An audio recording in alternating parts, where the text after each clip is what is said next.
ସବୁବେଳେ ରାଶି ଭାବରେ ଆମେ ଚାହିଁଥାଉ କେଉଁ ରଙ୍ଗ ଆମ ପାଇଁ ଶୁଭ ହେବ, କେମିତି ଶୁଭ ହେବ।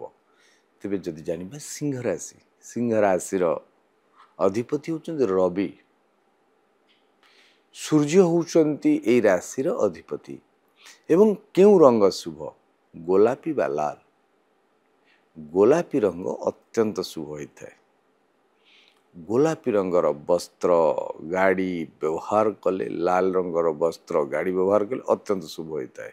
ତେବେ ଆପଣ କେଶରରେ ଧଳା ସୂତାକୁ ରଙ୍ଗାୟିତ କରି ହାତରେ ବାନ୍ଧିଲେ ଅତ୍ୟନ୍ତ ଶୁଭ ହୋଇଥାଏ।